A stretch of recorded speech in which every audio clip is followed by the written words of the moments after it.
اس programme کے اخراجات جو اسمر منسٹریز کے دوست اور پارٹنرز ادا کرتے ہیں۔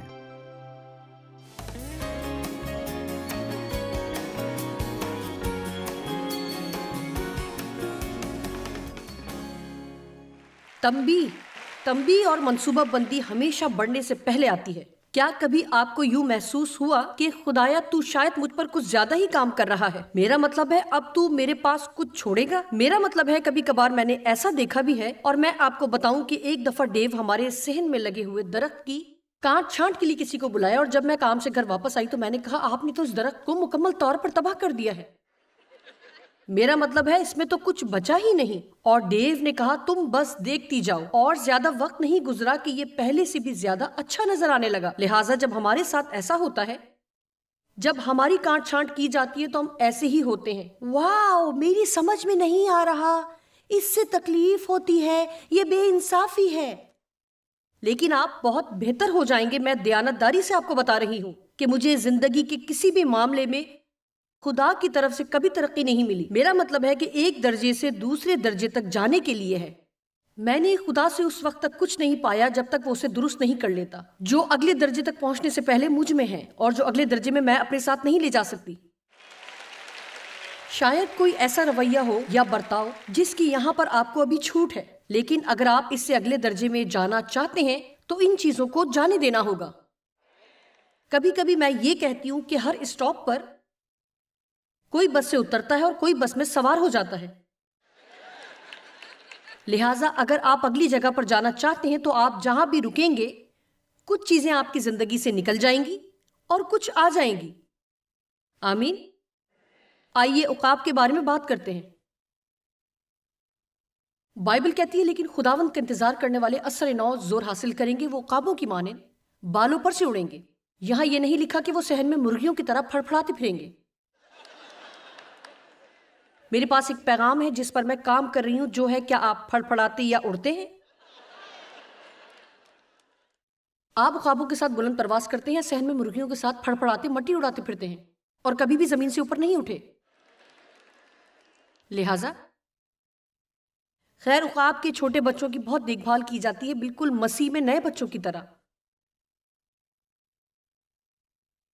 اور ماں عقاب بچوں کے لیے بہترین گھونسلہ بناتی ہے، میرا مطلب ہے نرم پروں، چھوٹی ٹہنیوں اور پتوں سے بھرا ہوا، اور وہ ہر طرح کی چیزیں جمع کرتی ہے، اور یہ بہت شاندار چھوٹا سا گھونسلہ ہوتا ہے، اور ننھا عقاب اس گھونسلے میں صرف آرام کرتا ہے۔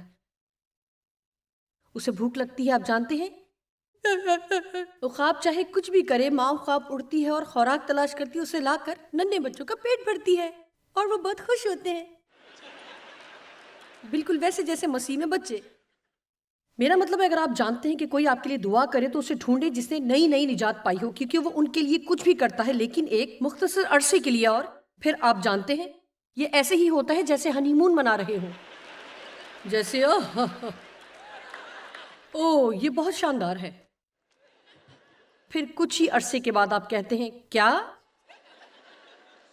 لہٰذا اور جب ننھے عقاب کے لیے اڑنے کا وقت آتا ہے، جیسے کہ خدا ہم سب کے لیے چاہتا ہے، آمین، کہ عقابوں کے ساتھ بلند پرواز کریں، یہ بہت اچھا ہوتا اگر ماں عقاب آتی اور کہتی پیارے بچے اب وقت ہے کہ اپنے گھونسلے سے باہر نکلو اور اڑو۔ خیر یہ ننھا عقاب اپنے گھونسلے سے باہر نہیں آئے گا،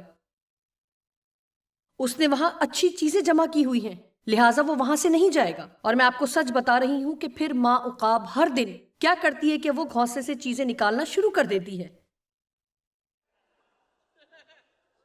اور ان آرام دہ چیزوں کو نکال باہر کرتی ہے، نرم پر، فوم اور ربڑ کے ٹکڑے جو اس نے زمین سے جمع کیے تھے، نرم و گداس لچکدار چیزیں، اور بہت جلد ننھے عقاب کے پاس کچھ نہیں بچتا سوائے گھونسلے کی بنیاد کے، جو کانٹوں اور پرانی سخت شاخوں سے بنی ہوئی، بہت مضبوط اور موٹی ہے لیکن زیادہ آرام دہ نہیں ہے۔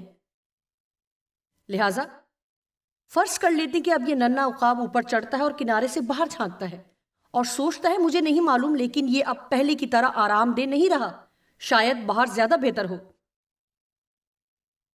لہٰذا ماں آتی ہے اور ننھے عقاب کی مدد کرتی ہے اور ایک ہی جھپٹے میں اسے ہوا میں اڑا لے جاتی ہے اور اسے گرا دیتی ہے۔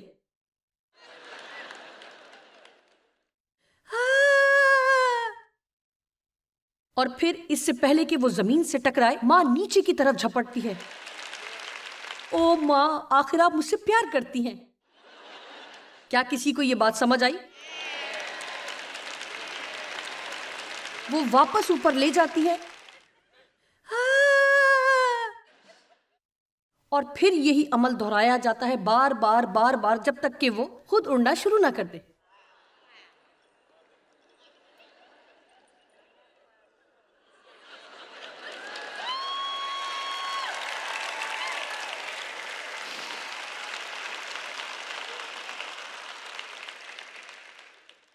اور خدا بھی ہم سے یہی چاہتا ہے.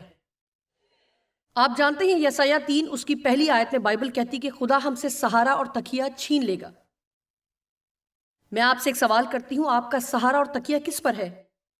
دیکھیں، خدا چاہتا ہے کہ ہم اس کے کلام میں جڑ پکڑیں اور قائم رہیں، اور خدا کی محبت میں جڑ پکڑیں اور قائم رہیں تاکہ کوئی ہم سے ہمارا اعتماد چھین نہ لے. اگرچہ ہم خوف محسوس تو کر سکتے ہیں، لیکن خوف ہمیں روک نہیں سکتا، اور ہم خدا میں اس قدر دلیر ہوں کہ آگے بڑھتے جائیں چاہے ہمارا قریبی دوست ہی ہمارا مخالف ہو جائے. شاید اس سے ہمیں دکھ تو ہو، لیکن پھر بھی یسوع ہماری زندگی میں ہے. میرے ساتھ رہیے. کون سی چیز آپ کو سہارا دیتی ہے؟ کون سی چیز آپ کو خداوند میں مضبوط رکھتی ہے؟ کیا یہ مسیحی دوستوں کا گروہ ہے جس سے آپ اپنے آپ میں اچھا محسوس کرتے ہیں؟ کیا یہ کوئی ملازمت یا کام ہے جس سے آپ اپنے آپ میں اچھا محسوس کرتے ہیں؟ میں آپ کو ایک چھوٹی سی کہانی سناتی ہوں. 5 سال تک میں نے اپنے گھر میں بائبل اسٹڈی کروانے کے بعد میری خدمت کا دوسرا مرحلہ یہ تھا کہ میں نے اپنے شہر کے گرجا گھر میں 5 سال خدمت کی. میں نے وہاں بہت کچھ سیکھا اور بہت اچھا وقت گزارا، اور مشکل وقت بھی دیکھا. وہاں میں نے سیکھا کہ جب تک آپ خود اختیار کے نیچے رہنا نہیں سیکھتے تب تک آپ اختیار کو استعمال نہیں کر سکتے، اور لازماً یہ میرے لیے کوئی بہت آسان بات نہیں تھی. لہٰذا یہاں میں آپ کو ایک بات بتاتی ہوں کہ اگر آپ کسی بھی بات میں اپنی ترقی کا انتظار کرتے ہیں اور جہاں آپ ہیں وہاں آپ نہیں جانتے کہ اختیار کے نیچے کیسے رہا جاتا ہے. خیر، آپ جو چاہیں اپنی مرضی سے اس کے ساتھ کریں.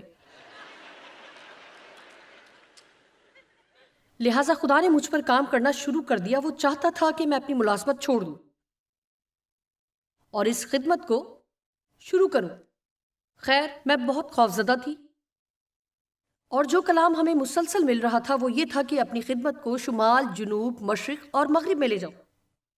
مسئلہ یہ تھا کہ مجھے شمال، جنوب، مشرق اور مغرب میں کوئی نہیں جانتا تھا. میرے پاس سینٹ لوئس میں علاقائی ریڈیو پر ایک چھوٹی سی خدمت تھی، بس میرے پاس یہی تھا. شمال، جنوب، مشرق اور مغرب میں کہا جاتا ہے جب خدا واقعی چاہتا ہے کہ آپ کچھ کریں اور پھر آپ ٹال مٹول سے کام لیں تو آپ کے اندر توڑ پھوڑ ہو سکتی ہے. کیا کوئی جانتا ہے کہ جب خدا آپ پر کام کرتا ہے تو کیسا محسوس ہوتا ہے؟ کبھی میں جن باتوں کو پسند کرتی تھی جیسے سٹاف میٹنگز اور لوگوں کا اجتماع وغیرہ، میرا مطلب ہے کہ جو میں کیا کرتی تھی میں جیسے اس سب سے نفرت کرنے لگی. مجھے اس سے ڈر لگنے لگا. میں یہ کرنا نہیں چاہتی تھی. اب میں چرچ بھی جانا نہیں چاہتی تھی اور میری سمجھ میں نہیں آ رہا تھا میرے ساتھ کیا مسئلہ ہے. اور بالآخر قصہ مختصر، وقت